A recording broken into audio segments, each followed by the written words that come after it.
સૌને મારા જય શ્રી કૃષ્ણ. બધા ભક્તોને, બધા વૈષ્ણવોને રાધે રાધે.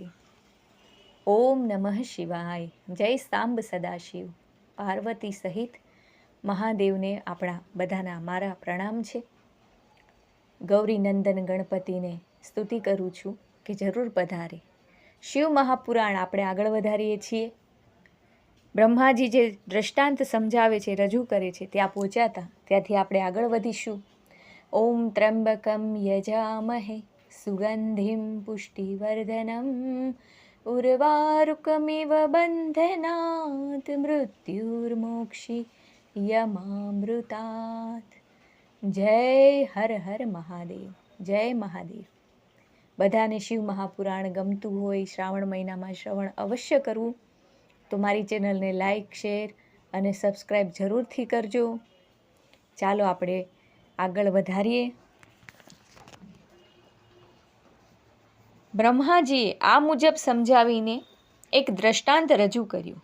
સનતકુમાર અને નંદિકેશ્વરનું દ્રષ્ટાંત. મહર્ષિ પરાશરના પુત્ર વ્યાસ મુનિ એક દિવસે પવિત્ર સરસ્વતી નદીના તટે ધ્યાનમગ્ન બનીને તપક્રિયામાં બેઠા હતા.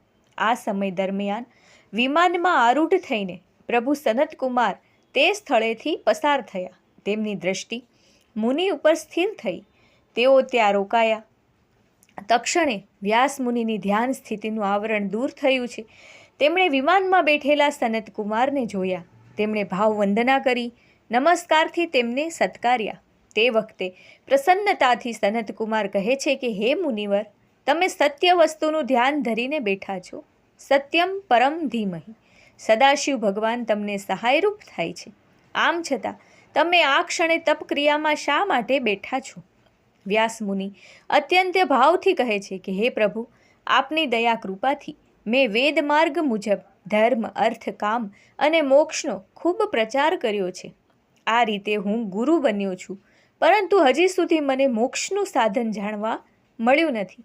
તે મેળવવાના હેતુથી મેં આ તપ આરંભ્યું છે. સનતકુમારો કહે છે કે હે દૈવ્ય મુનિ, શિવનું સ્મરણ, કીર્તન, મનન એ 3 ઉત્તમ સાધન છે. વેદને માન્ય પણ છે. હું પણ અગાઉ તમારી જેમ બ્રહ્મમાં ઉતરીને મંદરાચલ પર્વત ઉપર તપ કરતો હતો. શિવજીની પરમ કૃપાએ નંદિકેશ્વરને મારી પાસે મોકલ્યા. એ વખતે તે ગણેશ્વરે અતિભાવ અને પ્રેમપૂર્વક મુક્તિનું ઉત્તમ સાધન સમજાવ્યું હતું. નંદિકેશ્વર કહે કે હે બ્રાહ્મણ દેવ, મને શિવજીએ કહ્યું છે કે તેમનું કીર્તન, શ્રવણ અને મનન એ જ મુક્તિનું સાધન છે. તે વેદ માન્ય છે. તમે તે સાધન હંમેશા વારંવાર કરો. હે જ્ઞાનીઓ, સજ્જનો, યાદ રાખો કે નવધા ભક્તિમાં પ્રથમ શ્રવણ, મનન અને કીર્તન એ 3 સાધન ગણાવ્યા છે. શૌનક મુનિ સૂતને પૂછે છે કે હે સૂત, મુક્તિના આ સાધનો ગ્રહણ કરવા જે માનવ અશક્ત, દુર્બળ હોય તેને માટે કયું કર્મ છે કે તેને વિના પ્રયત્ને મુક્તિ મળે? શિવલિંગ તથા મૂર્તિ પૂજાનું રહસ્ય છે. આગળ શ્રવણાદિ સૂત કહે કે 3 સાધનો કરવા જોઈએ. જે તેમ ન કરી શકે તેમણે પ્રભુ શિવના લિંગની અથવા મૂર્તિ સમક્ષ મૂર્તિની સ્થાપના કરી તેનું પૂજન કરવું. આમ કરવાથી તે ભાવક સંસાર સાગર પાર કરી જશે. ભાવક આવાહનથી વિસર્જન સુધી ભક્તિભાવપૂર્વક રીતે પૂજન કરે તો માનવ શ્રવણાદિ સાધનો મેળવ્યા વિના પણ શિવદયાથી મુક્તિ મેળવે છે. અનેક લોકોએ માત્ર મૂર્તિ અથવા લિંગ પૂજન કરીને મુક્તિને પામ્યા છે. મુનિ શૌનક કહે કે બીજા દેવોની મૂર્તિની જ પૂજા કરાય છે, જ્યારે શિવજીને લિંગ અને મૂર્તિ બંનેમાં પૂજન કરાય છે. તેનું કારણ શું હશે? સૂતજી કહે છે કે હે મુનિ, તમારો પ્રશ્ન ખરેખર અતિ ગૂઢ તથા દિવ્યતાથી ભર્યો ગણાય છે. તેનો ઉત્તર સ્વયં શિવ પ્રભુ જ આપી શકે. પણ શિવજીનું વચન જે મારા ગુરુદેવ પાસે સાંભળ્યું છે તે હું તમને કહીશ. શિવજી એકમાત્ર કલારહિત, નિર્ગુણ, નિરાકાર બ્રહ્મ સ્વરૂપ ગણાય. તેઓ રૂપવાળા પણ છે, જેથી કલા સહિત સગુણ, સાકાર પણ ગણાય. તેઓ શ્રી નિરાકાર હોવાથી તેમના પ્રતીક તરીકે લિંગ પૂજાય છે. આ રીતે ભગવાન નિરાકાર તેમજ સાકાર બેઉ સ્વરૂપે હોવાથી પરબ્રહ્મ નામે ઓળખાય છે. દર્શનીય અને વંદનીય છે. ભગવાન શિવ સિવાયના દેવો બ્રહ્મ સ્વરૂપ ન હોવાથી કલારહિત નિષ્કલ નિરાકાર નથી. તેથી તેમની આરાધના કોઈ લિંગ ચિહ્નમાં થતી નથી. તેઓ સાકાર છે એટલે માત્ર મૂર્તિ સ્વરૂપે પૂજાય છે. શિવજી બ્રહ્મરૂપ છે, જ્યારે અન્ય દેવો જીવરૂપ છે. નંદિકેશ્વર આ કથા વિસ્તારથી સનતકુમારને સંભળાવી રહ્યા છે અને તે જ કથા સૂત, શૌનક આદિ મુનિઓને સંભળાવે છે. નંદિકેશ્વર કહે કે અગાઉ મહાકાળ નામક કલ્પ ચાલતો હતો. તે સમયે બ્રહ્મા અને વિષ્ણુ વચ્ચે વિવાદ ખડો થયો. બંનેને અભિમાન થયું કે હું જ મોટો છું, બીજા નાના. તેમનું અભિમાન દૂર કરવા શિવજીએ બેવની વચ્ચે નિષ્કલ થાંભલા રૂપે પોતાનું લિંગ સ્વરૂપ પ્રગટ કર્યું છે. તે પછી થાંભલામાંથી મૂર્તિ સ્વરૂપ બનાવ્યું. ત્યારથી નિષ્કલ લિંગ તેમજ મૂર્તિ એમ બેવ સ્વરૂપની કલ્પના ઊભી થઈ છે. પરમ કૃપાળુ શિવજીના લિંગ અને મૂર્તિ ભોગ અને મોક્ષ બંને આપે છે, જ્યારે દેવોની મૂર્તિઓ ભોગ આપે છે. સનતકુમાર કહે કે હે દિવ્ય યોગીન્દ્ર, તમે કહ્યું તે રીતે વિષ્ણુ બ્રહ્મા વચ્ચે વિવાદ ઊભો થયો હતો, તો એ વિવાદ વિશે વિશદતાપૂર્ણ છણાવટથી તે મને સમજાવો. અધ્યાય 6 અને 8માં છે વિષ્ણુ બ્રહ્માનો વિવાદ અને શિવની કૃપા. નંદિકેશ્વર કહે કે તે સમયે યોગીઓમાં શ્રેષ્ઠતમ એવા ભગવાન વિષ્ણુ શેષનાગ ઉપર સૂતા હતા. એ દરમિયાન બ્રહ્માજી કાળ ઝાળ બનીને પૂછે છે કે અહંકારીની જેમ ઘોર નિંદ્રામાં પોઢનારો તું કોણ છે? તે વખતે ભગવાન વિષ્ણુ શાંતિથી અને ગંભીરતાથી કહે, તમે ભલે પધાર્યા, આ આસન ઉપર વિરાજો. તમે વ્યગ્ર છો, શા માટે વ્યગ્ર છો? બ્રહ્મા કહે કે હે વિષ્ણુ, કાળના વેગથી તમને અભિમાન આવ્યું છે. તમને ખબર છે હું કોણ છું? હું પિતામહ બ્રહ્મા છું, જગતનો સર્જનહાર, સર્જક છું. વિષ્ણુ કહે, અરે શું બોલ્યા? જગત તો મારી અંદર છુપાયેલું છે. તમને ખબર છે, તમે ખુદ પણ મારી નાભીની ભીતરમાંથી ઉત્પન્ન થયા છો, એટલે તમે તો મારા પુત્ર ગણાવો. બ્રહ્મા તરત જ બોલી ઉઠે છે કે ખોટું, તદ્દન ખોટું કહો છો તમે. આ ત્રણેય લોકોનું સર્જન કરનાર તો હું છું, એટલે એ રીતે હું તમારો પિતા છું. આ રીતે બંને વચ્ચે શાબ્દિક ટપાટપી અને વાદ વિવાદના વમળો રચાયા. બ્રહ્માજી હંસ પર બેઠા, વિષ્ણુ ગરુડ ઉપર આરૂઢ હતા. તે પછી તેઓ યુદ્ધ માટે તત્પર બન્યા.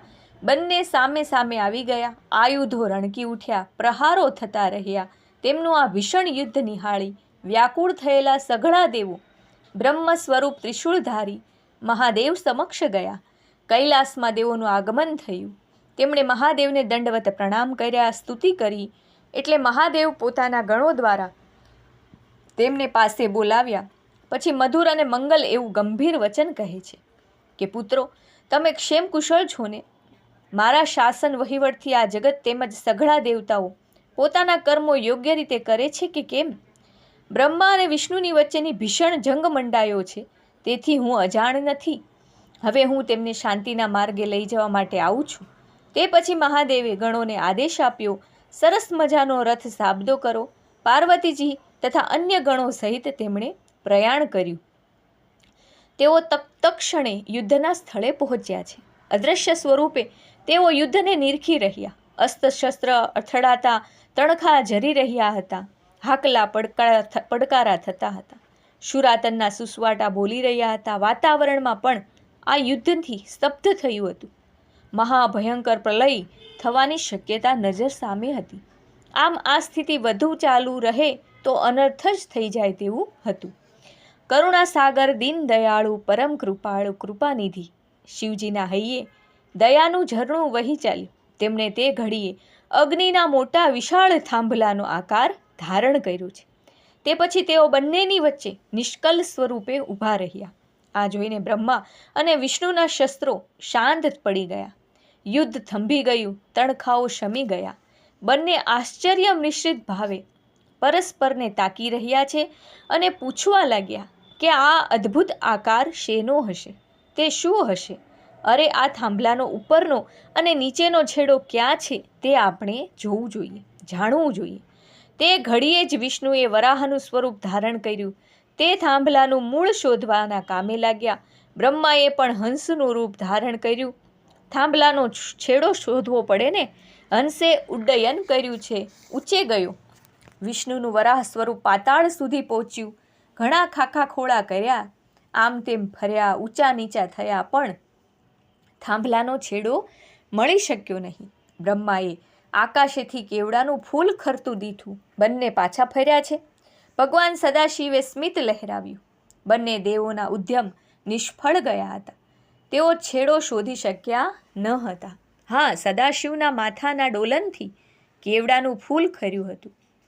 બ્રહ્મા કેવડાને ખરતું જોઈને પૂછે છે કે હે પુષ્પોના મહારાજા, તું ક્યાંથી પડે છે? કેવડો કહે કે જેનો આદિ અને અંત તમે શોધી રહ્યા છો તે થાંભલાના મધ્ય ભાગમાં હું ઘણા સમયથી રહું છું. જોકે હજી સુધી મારી યાત્રા પૂરી થઈ નથી.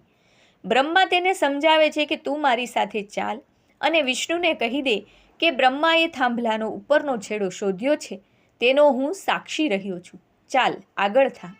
કેવડાને તો બ્રહ્માએ વિનંતી કરી, આથી તે બ્રહ્મા સાથે ચાલી નીકળ્યો.